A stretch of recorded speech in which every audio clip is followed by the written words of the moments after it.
Good afternoon. I'm Charles Shapiro, the President of the World Affairs Council of Atlanta.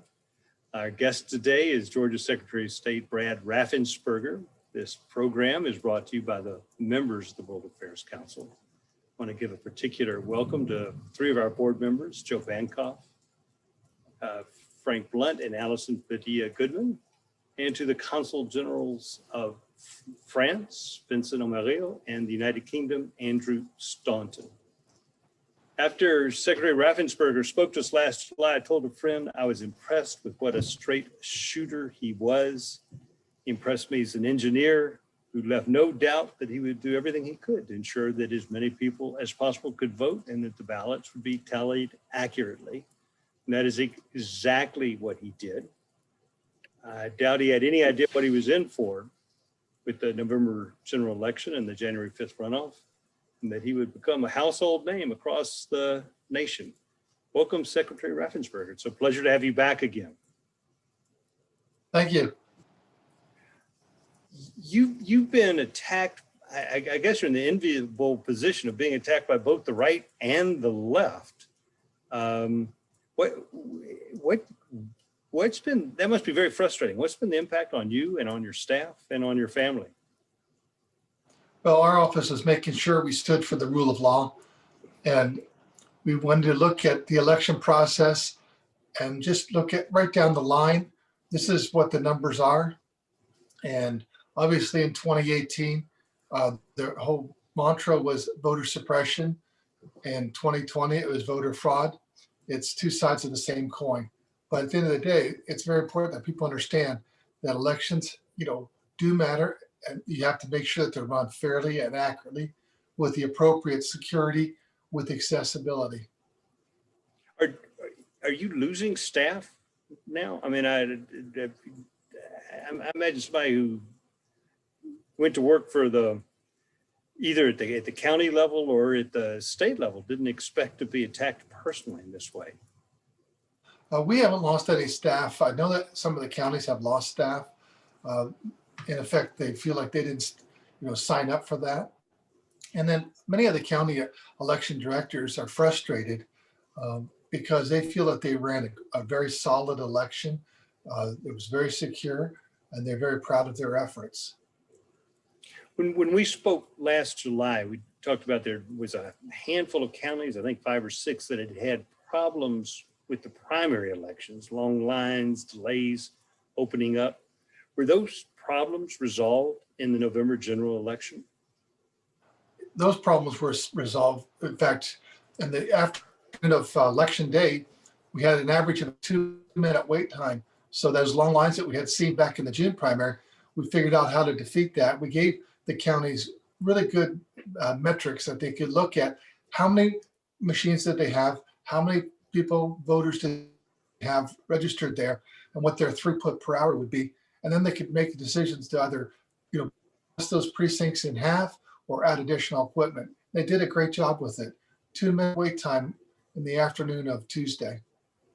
Wow, that's amazing. So what, I mean, you've said it again and again. You said it before the election that you were going to do everything you could, that there were 3 ways to vote: in person, early voting, and absentee voting. You carried it out, you counted the vote, you recounted the vote twice. What would you have done differently? What could you have done differently so that the losing candidate and his supporters would have had more confidence in the results? There's nothing you can do when someone has 80 million Twitter followers and they just want to make up stuff out of whole cloth.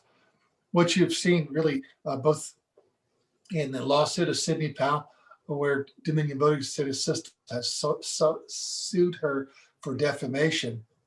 Already, the county came out and basically said everything she said was made up. It sure looks like. And then there was just another that with Newsmax, that lawsuit with Dr. Coomer has been settled also. And they apologized to all the comments they made to him about the system and things like that. So bit by bit, the truth is getting out. the legislature passed the Election Integrity Act of 2021 on March 25th. Is election integrity improved by this new law? Yes, it will be. The number one takeaway, and everyone should be excited about. In fact, 65% of all voters support moving away from signature match and moving towards driver's license number. Signature match is subjective, and moving to driver's license number is very objective. In fact, when I ran back in 2018, I said that's exactly what we needed to do.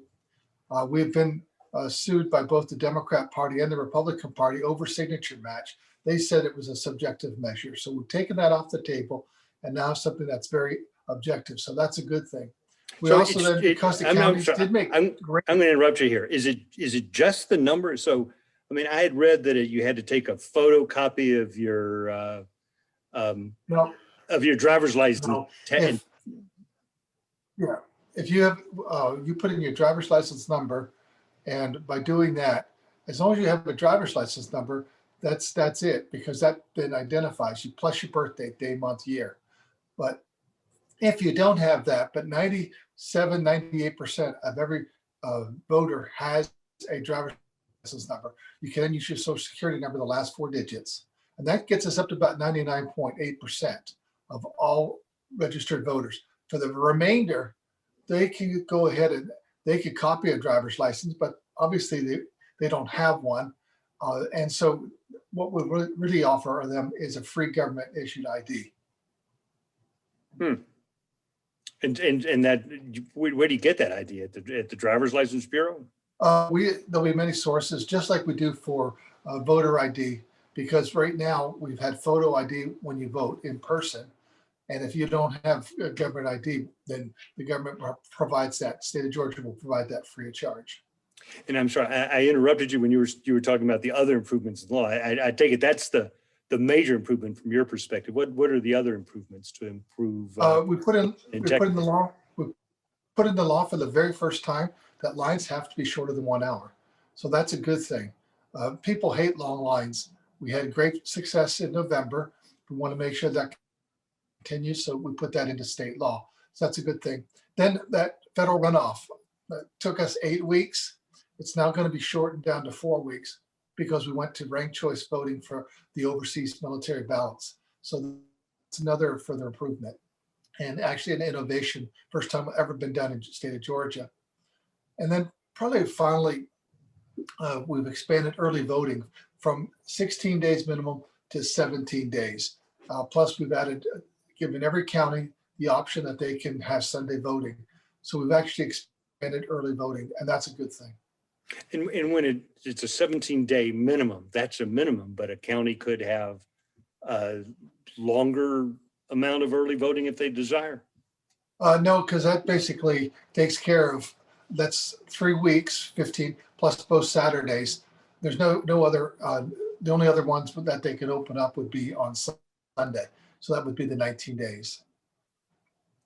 And why is the restricting the number of drop boxes, limiting the number of drop boxes, is that, how is that an advantage? That I do not understand.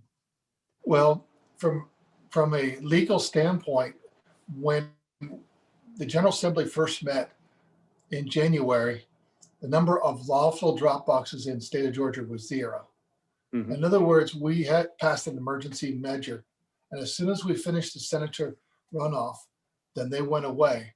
So now you started from a baseline of 0. So for the first time, they put drop boxes in there. What they did is they noticed that 35 counties did not have a single drop box last time. So now all 109 counties have to have it, plus 1 drop box for every 100,000 people in that county. And so it's a population base. It grows because of the population of the county. And then they want to make sure that there's additional security for that. That's their first, step into having that codified in state law. And so I think it's a solid measure. It's a step forward. Is there any evidence? I mean, were people misusing drop boxes? Were any ballots tampered with in drop boxes? We had no proof of that from last year. We had them on, they were typically under 24/7 video surveillance. Yeah, I mean, I have to say, I voted using a Dropbox, and it's so easy.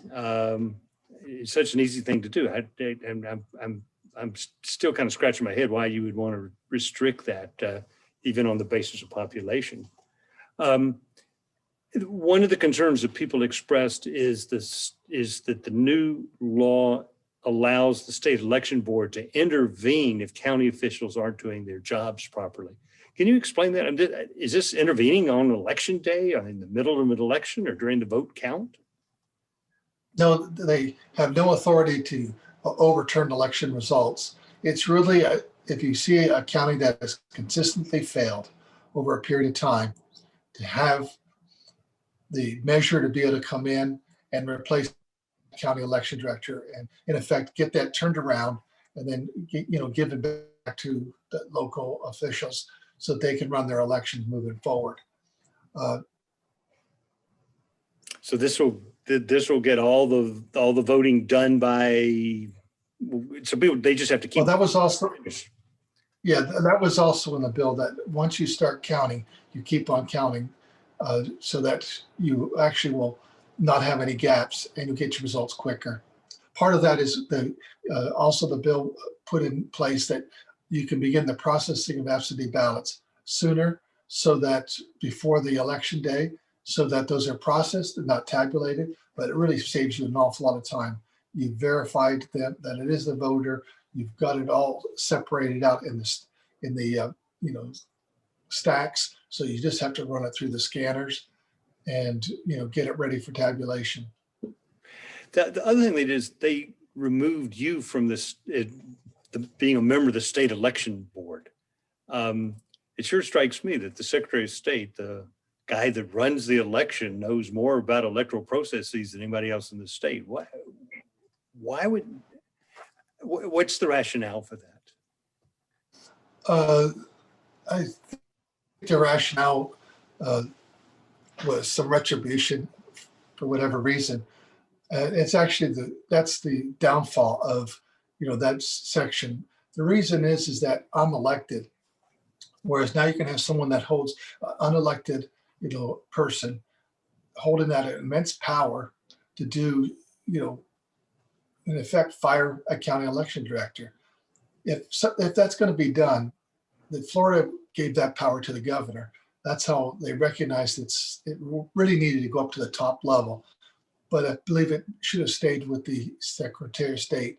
The Secretary of State has managed that board since at least 1960. So for over 60 years, whether it be a Democrat or Republican, the Secretary of State has managed the state election board.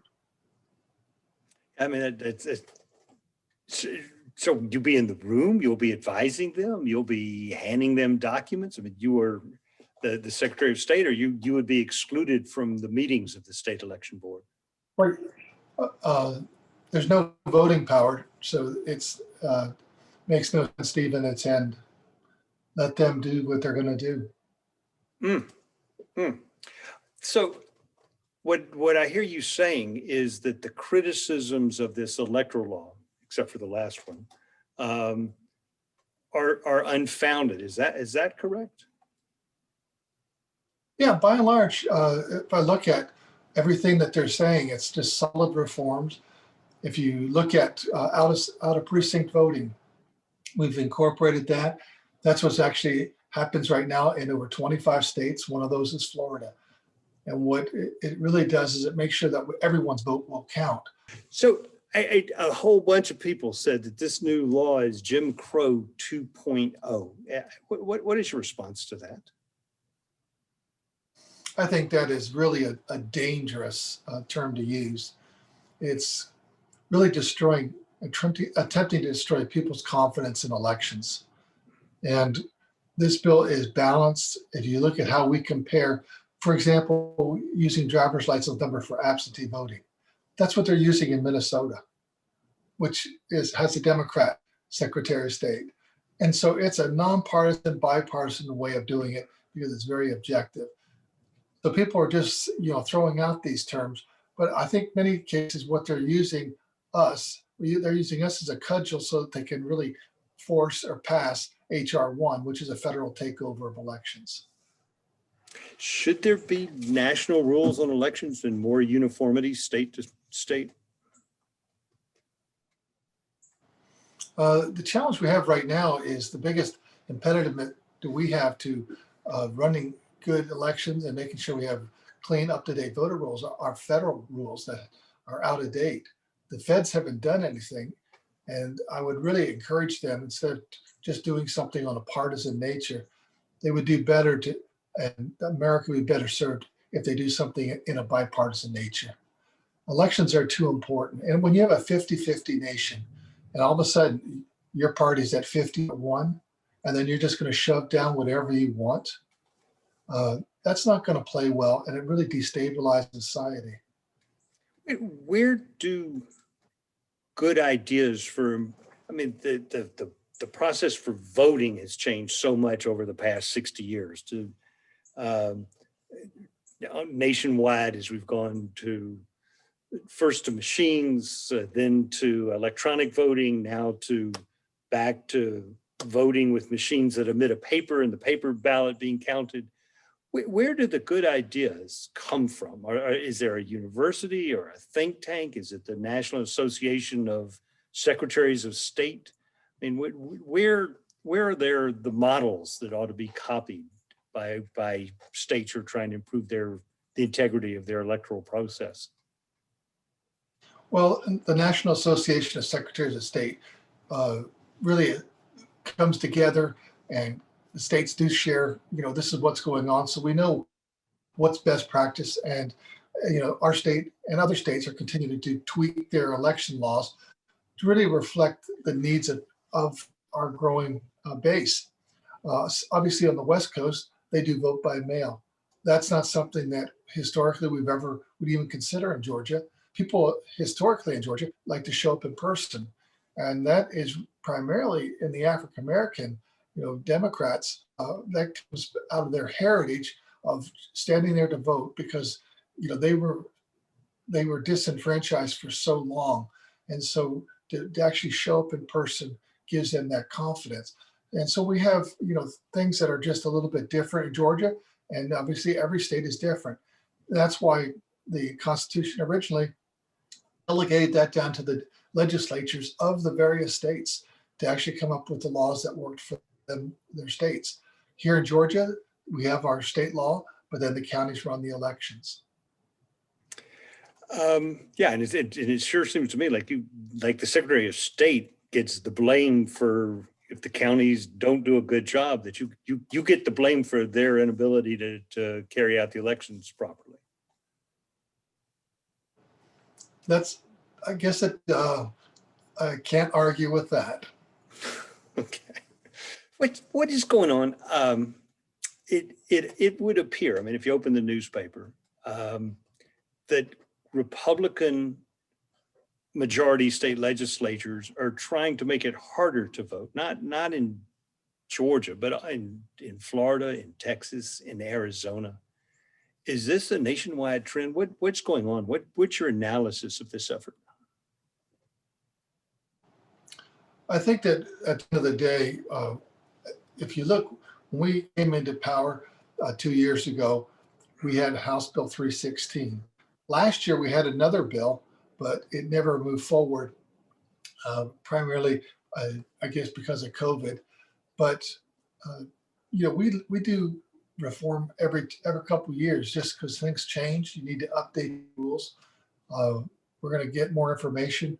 We've just joined the Electronic Registration Information Center, which is how to update the voter rolls objectively. But we make some good, information on that. What do we need to tweak? Is there something we need to change further? And so your process has changed. If we step with what we had, maybe 50 years ago, there would be no vote by mail anywhere. And look how that has, was incorporated out of many of the Western states. Now, obviously, in some states, like New Hampshire, they still do it like they always have, probably for 200 years. So no early voting, show up on election day, and that's it. We're getting loads of questions in, and I want to thank everybody for the questions. I've got one last question for you before we go to the audience questions, and that is, will the November 2022 elections for both statewide office and for Congress in Georgia be safer and more secure than in 2020? Yes, I believe so. Number one is we've really got a grip on them. How do you handle voting in a pandemic? So we will prepare for that eventual. If we had that eventuality, we'd be able to adjust to that. Also, we have drop boxes for the very first times. That's a good thing. But I think we really struck with Senate Bill 202 the appropriate balance with accessibility and security. And I think that's very important. Okay, so I've got questions, and a lot of people have multiple questions. I'm going to try to go through everybody's first question before I get to the second question. This is from Alan Seelinger, and he says, Secretary Raffensperger, thank you very much for the way you stood up for truth during the 2020 election. Can you please clarify how reducing Fulton County's drop boxes from a total of 38 to only 8 constitutes expanding voting access? Well, that goes back to the point that we started the session with 0 allowed by state law. And the General Assembly, for the first time that they were going to do something, they wanted to make sure they had the appropriate number. See, you're assuming that 38 is the right number. We don't really know what it is.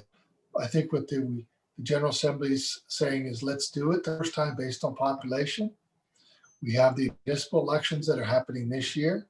Let's get some feedback. Do we need to revise that forward? And I don't have a problem with that. It's better to make small incremental steps than make a big step and then say, oh, we need to dial that back. Many years ago, someone had the bright idea to have, I believe it was, 5 or 6 weeks of early voting. I don't know why anyone ever had so much early voting, and then they had to dial it back. You can't do that today because everyone would say you're doing voter suppression. And yet it was actually ludicrous to have 6 weeks of early voting. And so you really have to think about what you're going to do and start off with a measured step, get some data. And the advantage of, we're going to get that off of the municipal election. So if we need to make, changes for the 2022 cycle, we'll be able to, change that. Why is too long, 6 or 7 weeks of early voting? Why is that ludicrous? Is it because of the staff time, the employee expense? It's staff time. Exactly. It costs an awful lot to run an election. You have to look at what we're really doing right now to the counties. At the county election, we're telling them that they have to run 3 elections in one. You got to run a very robust early voting program. You got to run a very robust absentee ballot program. And then you got to have a very strong, day of election. That's 3 elections in one. Someone's got to do that. And it costs a lot of money. A lot of counties don't have those resources. That makes sense. Okay, so Susan Grant asks, UPS and Federal Express have drop boxes, not just outside of their locations, but in parking lots, office buildings, all over the place. And they are unguarded drop boxes. So now the new law requires that drop boxes have to be inside and accessible only during daytime hours. Why is that additional security needed? What's useful about that? Make sure we have the appropriate restriction, preclude any chance ballot harvesting. But one by county election office to drop that off, it'll be under someone's much more close surveillance, and they just want to make sure that it truly is the voter that's dropping it off, not someone else. Okay, but do you have to show your ID when you drop it off? When you drop off, and I have to go inside a county office, do I need to show an ID to drop off my ballot into a drop box under the new law? No, but they, there's an election director there, and most counties will have those under surveillance also, video surveillance. Here's a question from Christina Lee. who determines and what are the criteria for a county consistently failing that you would intervene with the county election board? You'll do a review and, do a study and come to a conclusion. And then the board would vote on that it was a county, habitually failing. Okay. Some of these questions we've already answered in the conversation, but this is a great one here. I'm gonna let you deal with this. Do you believe that fake news and routine lying and bigotry by politicians is the new norm, both in Georgia and nationally? Well, I think that it's time that everyone, really starts engaging in civil discussions, that when it happens on either side, you have a coarsening of society and it really objectifying your people in the other party. And that's not helpful. When I was in the General Assembly, we sat, we do not sit all the Democrats on one side, the Republicans on the other. We intermixed amongst ourselves. I had a Democrat on one side and one on the left. One owned a funeral home with her husband. The other lady came up from foster care. And that just gave us an opportunity as we were looking at bills, talking about bills, just to understand where they were coming from. They could understand where I was coming from.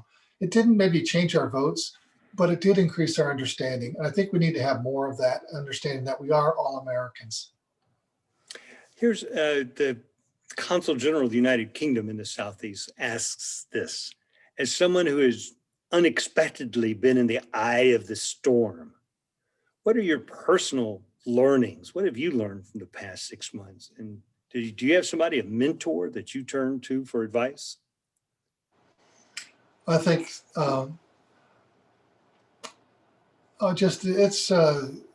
don't know if I was surprised, that people can be incredibly vicious. The challenge I have, perhaps it's because I'm an engineer, but I may have my ideas, but when someone lays out the numbers and the numbers show this is exactly what happened, and we've been out there for the last 6 months knocking down all these rumors, and then you have Sidney Powell's attorney saying that she made it all up, and yet people still are out there holding on to a lie. And I don't know what to tell these people, because no matter what we say, they're mad. I understand you're mad. I was disappointed too as a Republican, but at the end of the day, we had the facts on our side. There weren't thousands of dead people that voted. We had 2. There weren't 66,000 underage voters. There were 0 that voted. So those are the type of things, and we have the data, and yet there's these urban myths that are out there just continually to be perpetuated. That's what the frustrating thing is, that people don't want to accept the truth, and they need to learn how to accept the truth. It'll be helpful for them. They can move on. One of the candidates started months before the election implying that anything other than in-person voting would be subject to fraud. It's something that I just don't understand. Almost setting up the grounds to claim that the election was fraudulent. I don't know how you deal with that as the Secretary of State.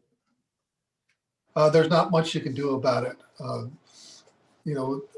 Going back, this will offend both sides, but Stacey Abrams, her mantra was voter suppression. President Trump's was voter fraud. It's really both sides of the same coin. It's different, different ways of getting there, but it's undermining trust in elections. And that's why, going back to SB 202, what you're really trying to do is restore confidence in the results where it's been hit. But at the end of the day, people aren't going to get everything that they want. In other words, we're not going to do away with, early voting. In fact, we expanded it. We're not going to do away with absentee voting, but we wanted to make sure we put in some, barriers or securities so that people felt that there were the appropriate guardrails, so they could have confidence. Even if they didn't want to vote that way, at least they knew that we could absolutely identify who that voter was. So driver's license was an effective way of doing that.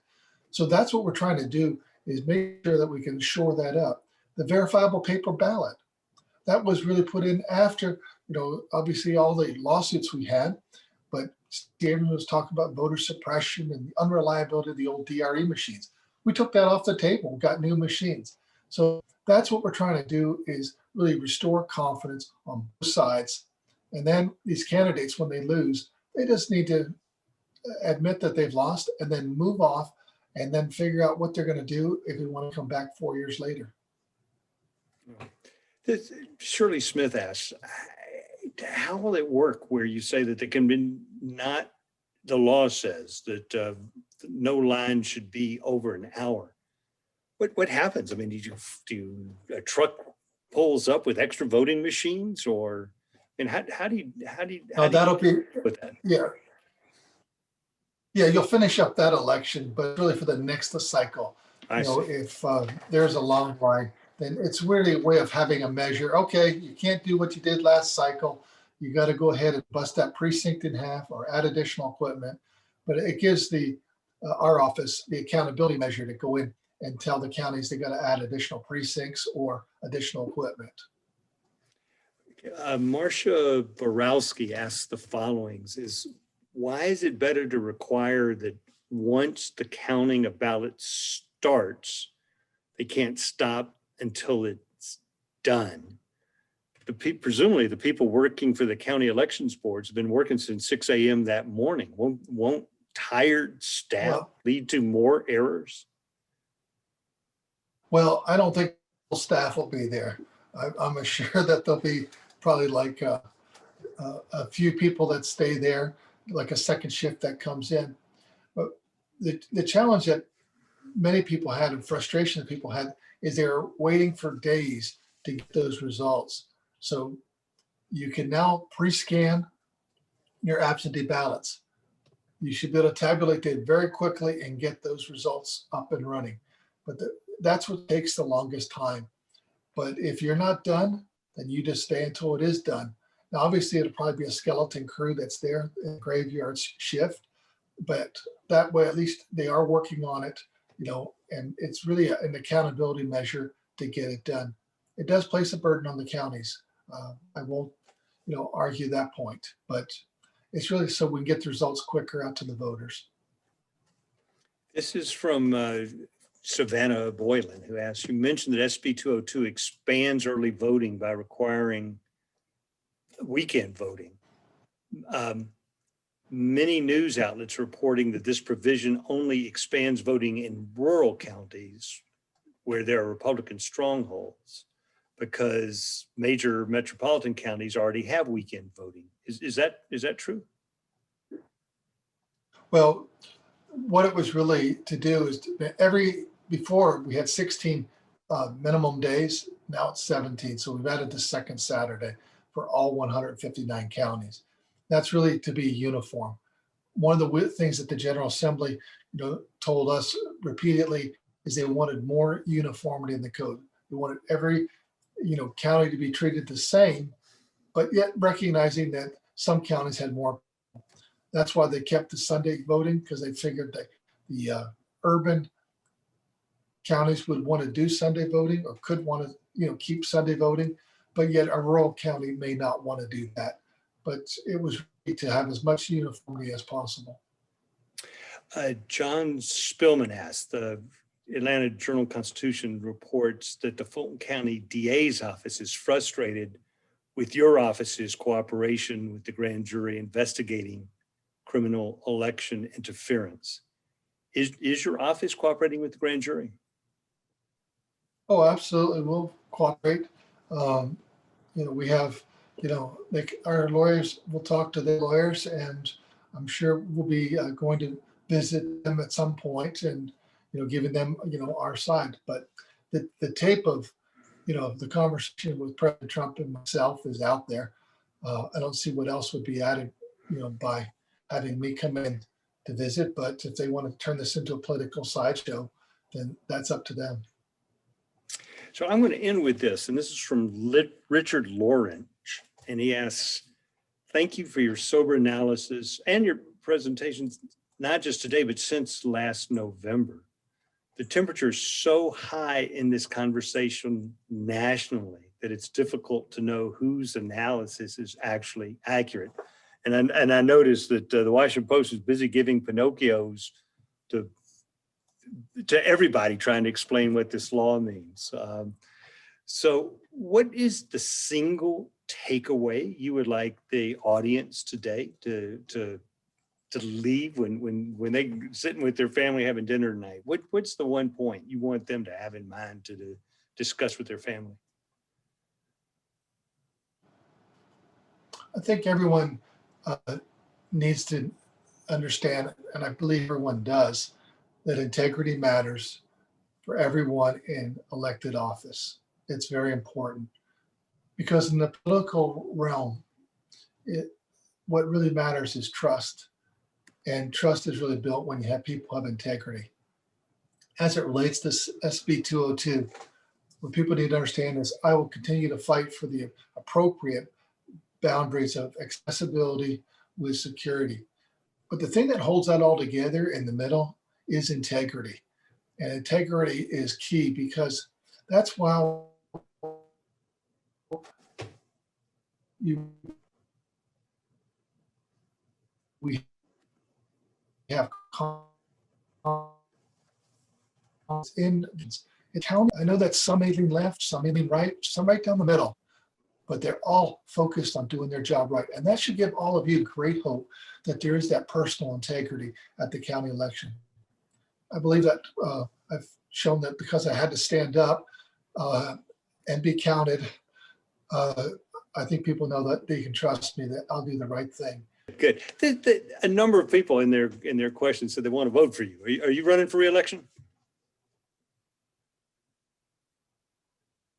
Yes, I'm running for re-election. So thank you very much. I'm grateful for that. Well, thank you, Secretary Raffensperger.